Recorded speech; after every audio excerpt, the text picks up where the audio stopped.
আল্লাহ ডাক দিয়ে বলবে, জান্নাতীরা রে, আমার দাউদের কণ্ঠ শুনেই বুঝি তোমরা আশ্চর্য হয়ে গেছো।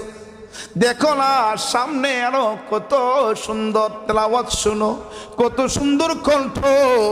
আল্লাহ রাব্বুল আলামিন দিনের নবী, মায়ার নবীকে আল্লাহ বলবেন, হাবিবি গো আপনি তেলাওয়াত শুরু কইরা দেন। আমার নবীজি মাত্র তেলাওয়াত শুরু করবেন, জান্নাতীরা পাগল পাড়া হয়ে যাবে, পাগল পাড়া হয়ে যাবে, পাগল পাড়া। আল্লাহ ডাক দিয়ে বলবে, বান্দারে